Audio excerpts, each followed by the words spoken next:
Bismillahirrahmanirrahim. Assalamualaikum warahmatullahi wabarakatuh. Alhamdulillah, pada Jumat sore ini kita kembali bertemu di Hot Talks ini. Saya Muhammad Nur dari Dinas Kesehatan Provinsi Sulawesi Selatan yang bertugas sebagai penanggung jawab data dan informasi di Dinas Kesehatan Provinsi Selatan. Pada sore hari ini saya akan membawakan tentang manajemen sumber daya SIK di Sulawesi Selatan. Yang mana ada 3 topik pembicaraan yang akan saya bawakan pada kali ini, yaitu pertama adalah outline-nya. Kita lihat yang pertama, hasil self assessment DMI Dinas Kesehatan Provinsi Sulawesi Selatan, dan yang kedua adalah peran Dinas Kesehatan Provinsi Sulawesi Selatan dalam transformasi digital kesehatan. Kemudian saya berusaha untuk menggali analisis SWOT di Dinas Kesehatan Provinsi Sulawesi Selatan. Ya, next. Yang pertama, hasil self assessment DMI Dinas Kesehatan Provinsi Sulawesi Selatan. Ya, next. Pertama, kompetensi SDM. Ini ada 10 hasil penilaian DMI yang saya sadur dari aplikasi DMI. Pertama, bahwa di Dinas Kesehatan Provinsi Sulawesi Selatan, kompetensi SDM itu untuk sistem informasi manajemen kesehatan tersedia dengan tugas dan tanggung jawabnya sesuai dengan rencana strategis organisasi, termasuk untuk teknologi digital dan manajemen proyek sistem informasi manajemen kesehatan. Ya, kemudian pada poin kedua, bahwa di Diklat pendidikan pelatihan bagi SDM untuk sistem informasi manajemen kesehatan disediakan sesuai standar nasional dan outcome pembelajaran dapat diukur. Kemudian ada pengawasan terhadap program Diklat sistem informasi manajemen kesehatan yang tersedia. Ya, lanjut. Kemudian yang ketiga, pada poin ketiga di poin SDM untuk hasil DMI kami, bahwa perencanaan penyediaan SDM untuk SIMK ini terpetakan di tingkat nasional, baik kompetensi, peran, dan tanggung jawabnya, sampai proses rekrutmen untuk pemenuhan kebutuhan, namun belum diikuti di tingkat organisasi atau subnasional. Ya, kemudian pada poin yang keempat, rencana pembiayaan sistem informasi manajemen kesehatan. Pembiayaan kegiatan sistem informasi manajemen kesehatan tersedia selaras dengan prioritas rencana strategis kesehatan. Skema pembiayaan yang saling melengkapi, transparan, dan akuntabel. Ya, lanjut. Pada poin kelima, mobilisasi sumber daya untuk kegiatan sistem informasi manajemen kesehatan. Ya, mobilisasi sumber daya sesuai kebutuhan kegiatan SIMK sesuai standar yang ditetapkan, disetujui dan dipantau oleh unit atau satuan kerja yang berwenang. Lanjut pada poin ke-6, ketersediaan sumber daya listrik di wilayah kerja. Nah, di sini hasil penilaian kami secara assessment ini, informasi ketersediaan sumber daya listrik yang standar digunakan untuk perencanaan implementasi sistem informasi manajemen kesehatan untuk mendukung pencapaian sasaran program kesehatan. Ya, kemudian yang ke-7, lanjut. Ketersediaan infrastruktur teknologi informasi dan komunikasi di Sulawesi Selatan, bahwa infrastruktur teknologi informasi dan komunikasi yang memadai tersedia dan telah dilakukan pemeliharaan berkelanjutan dengan bantuan tim teknis sesuai protokol standar. Kemudian yang ke-8, poin ke-8, ketersediaan perangkat keras untuk menunjang sistem informasi manajemen kesehatan. Perangkat keras mencukupi untuk mendukung kegiatan sistem informasi manajemen kesehatan berfungsi dengan baik, tersedia dukungan teknis jika diperlukan, dan dilakukan monitoring dan evaluasi secara berkala untuk memenuhi kebutuhan yang meningkat. Pada poin ke-9, ketersediaan jaringan dan konektivitas internet. Tersedia jaringan, internet, dukungan teknis yang memadai, serta proses pencatatan masalah dan tindak lanjut jika terjadi gangguan koneksi jaringan. Ya, pada poin ke-9 ini kami dibantu oleh Dinas Kominfo untuk penyediaan jaringan internet ini. Ya, lanjut nomor 10. Pada poin ini, dokumen atau kebijakan mitigasi terhadap gangguan sistem informasi kesehatan, terutama bagian infrastruktur, jaringan, aplikasi, atau biasa disebut business continuity plan ini, bahwa panduan mitigasi gangguan sistem informasi kesehatan atau dokumen business continuity plan ini belum disusun. Jadi kami memang Provinsi Sulawesi Selatan belum belum ada menyusun dokumen BCP ini. Ya itulah tadi ya 10 poin yang sempat kami sadur dari salesman DMI kami, dan dari keseluruhan penilaian yang kami lakukan sendiri, nilai DMI kami berada pada poin yang poin 3. Nah, itu mungkin butuh perbaikan atau butuh pengembangan lebih lanjut, ya. Nah, kemudian outline yang kedua yaitu kami membahas di sini tentang peran Dinas Kesehatan Provinsi dalam transformasi digital kesehatan. Mohon dikoreksi nanti apakah ini bahasa saya benar atau keliru. Saya menyebut transformasi digital, padahal ini mungkin bagian kecil daripada transformasi digital, tetapi itulah yang telah kami lakukan. Saya merunut dari belakang. Pada tahun 2006, kami di Dinas Kesehatan Provinsi Sulawesi Selatan itu melaksanakan pelatihan RME. Ya, waktu itu sih namanya bukan RME kami sebut ya, tapi pada kenyataannya bahwa itu adalah bagian daripada RME yang sudah kita latihkan selama ini. Jadi ada sebanyak 364 puskesmas di seluruh kabupaten kota di Sulawesi Selatan, dan kami menggunakan Foxbase untuk aplikasi tersebut. Jadi kami membuat dari Foxbase RME yang kami edarkan di puskesmas. Merupakan aplikasi pengolah file yang berjalan di sistem operasi DOS, yang mana Foxbase memiliki serangkaian aturan metode yang hampir mirip dengan program DBS, namun memiliki fitur yang lebih banyak. Ya, selanjutnya, inilah tampilan Foxbase yang pernah kami latihkan. Tampilan antar mukanya ini, mana aplikasi database puskesmas ini dipergunakan pada saat itu ya, oleh 18% kota hingga tahun 2011. Tetapi dengan perkembangan waktu, dengan berkembangnya sistem informasi kesehatan dan teknologi informasi, lama-lama aplikasi ini juga ketinggalan zaman, sehingga mungkin ya hanya bertahan mulai dari 2006 sampai 2011 yang menggunakannya, dan akhirnya dengan demikian Foxbase ini juga terhenti penggunaannya. Tahun 2011 mulailah kami memasukkan aplikasi Spomas, yaitu aplikasi yang berasal dari UGM, yang untuk puskesmas, dan Sisdinkes yang aplikasi yang berada di Dinas Kesehatan, yang mana dipergunakan oleh Kota Makassar, Kabupaten Maros, Kabupaten Jeneponto, Kabupaten Bulukumba, Kabupaten Baru, Kabupaten Wajo, Kabupaten Emrekang, dan Kota Palopo. Dan sampai saat ini aplikasi itu pun sudah tidak jalan lagi. Entah apakah teman-teman di puskesmas sudah tidak tidak sesuai atau bagaimana, tetapi sampai saat ini Sispomas dan Sisdinkes sudah tidak ada yang pergunakan. Masih tahun 2011 itu akhirnya masuklah aplikasi Sigdagenerik yang dikembangkan oleh Pusdatin Kemenkes RI, yang hingga saat ini cuma puskesmas di Kota Makassar yang menggunakan. Jadi seluruh 47 puskesmas, jadi 100%, puskesmas di Kota Makassar itu menggunakan aplikasi Sigdagenerik, yang mana kemarin saya sudah cek bahwa Sigdagenerik ini sudah 10 yang interoperabilitas dengan Satu Sehat 10 puskesmas, dan semua 47 puskesmas ini sudah bridging PCare. Ya, alhamdulillah, artinya masih ada yang bertahan menggunakan Sigdagenerik di Kota Makassar. Cuman nanti maintenance-nya bagaimana selanjutnya, apakah Sigdagenerik ini masih melayani maintenance-nya Pusdatin, ataukah mungkin suatu saat nanti Kota Makassar diberikan hak akses penuh untuk menginstal aplikasi Sigdagenerik, diberikan kepada mereka, kemudian diinstal di servernya Kominfo. Kemudian pada tahun 2002 kami melakukan pelatihan aplikasi RME Kanza yang dapat difungsikan sebagai Simpus maupun SIMRS, dan dapat digunakan oleh puskesmas, rumah sakit, klinik, praktik dokter, laboratorium kesehatan maupun praktik bidan. Nah, memang kami silih berganti menggunakan aplikasi-aplikasi yang telah kami sosialisasikan kepada puskesmas.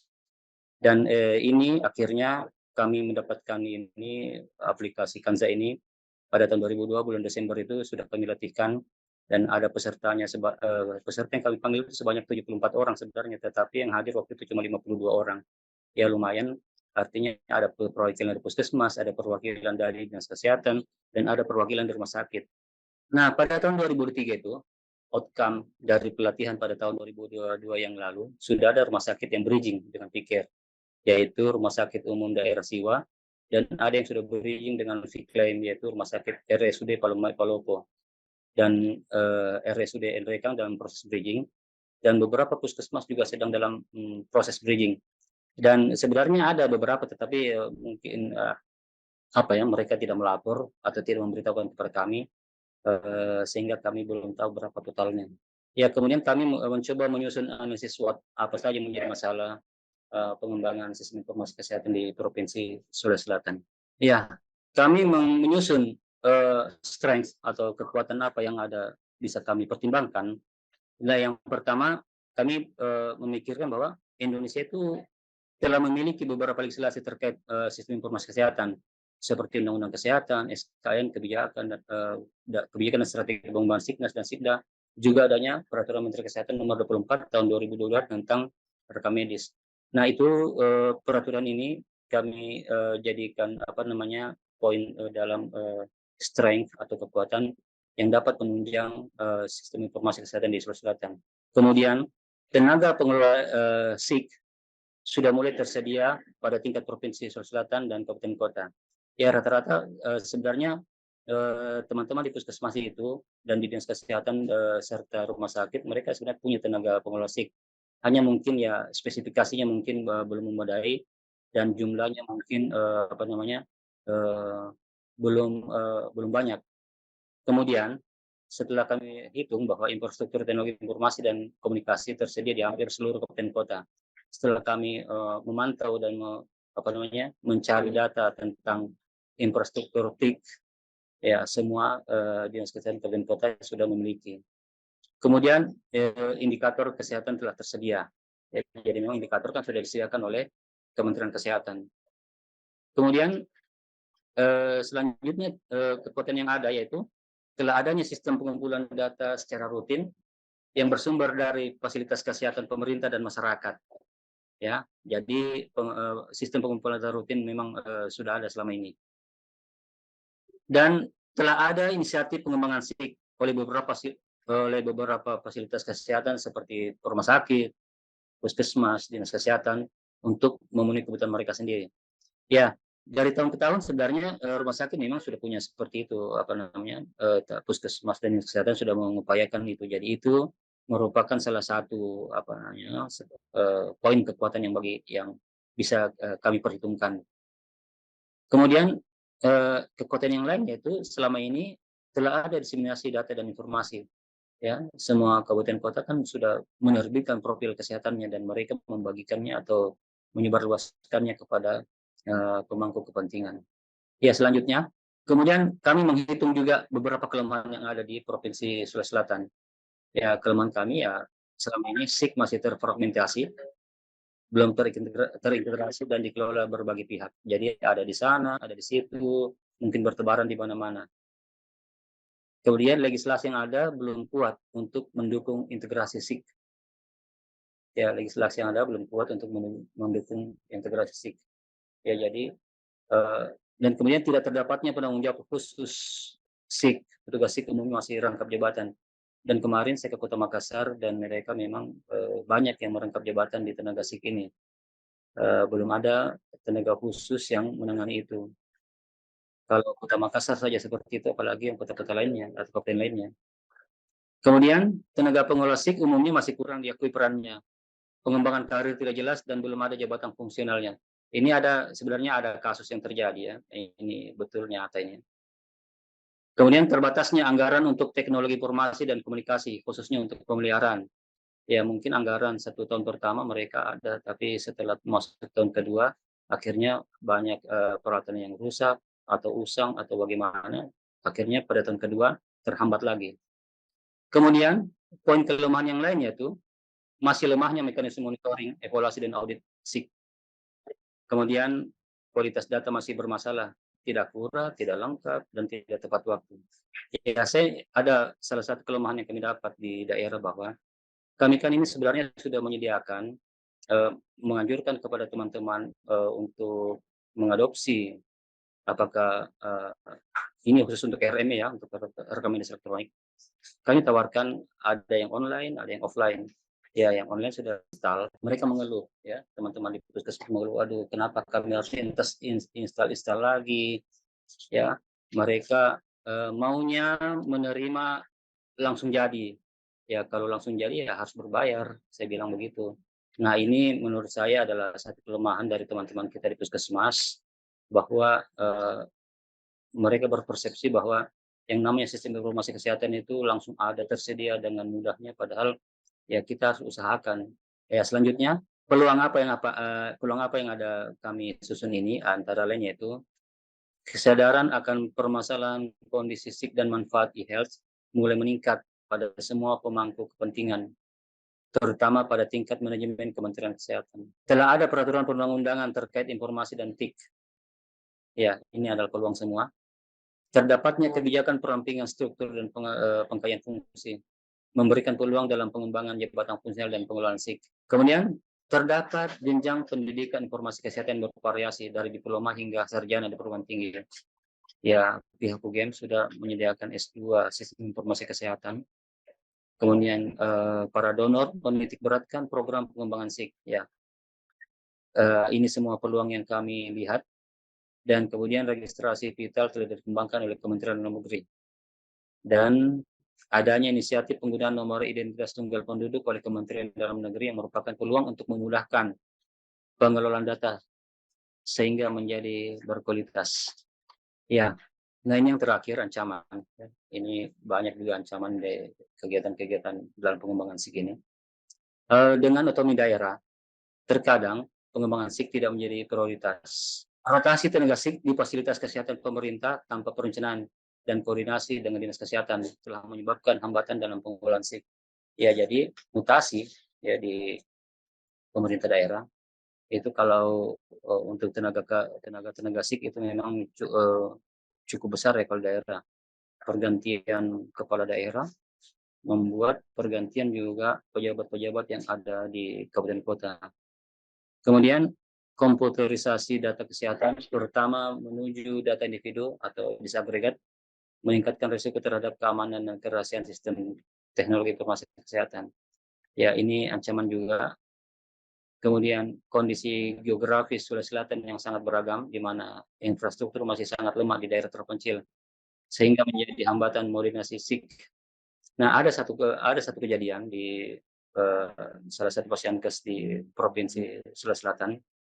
Eh, Tenaga tersebut sudah kami latih, ya, menggunakan pelatihan aplikasi Kanza, dan tenaga itu sudah eh, memulai dari nol, membangun, eh, menginstal dan RME di Pasienkesnya. Saya tidak perlu sebutkan Pasienkes yang mana.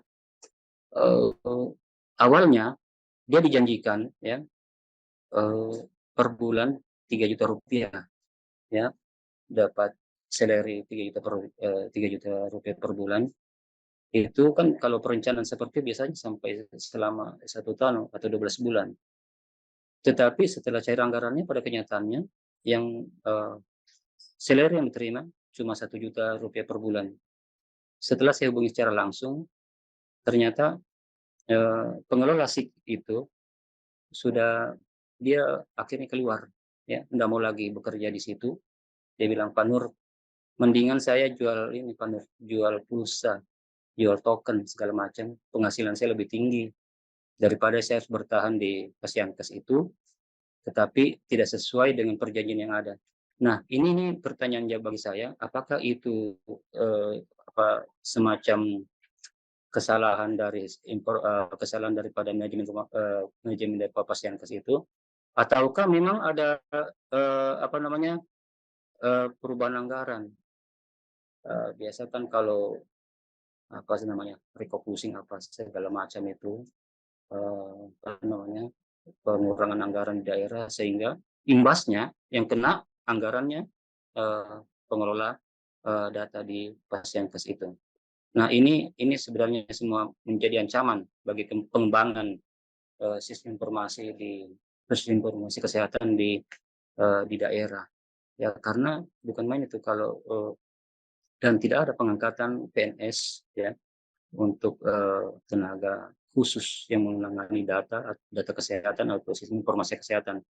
Ya, mungkin dengan pertemuan ini seharusnya kita bisa mengusulkan kepada pemerintah pusat agar ada nomenklatur supaya eh, pengangkatan tenaga ASN eh, untuk pengelolaan data kesehatan ini lebih diperhatikan.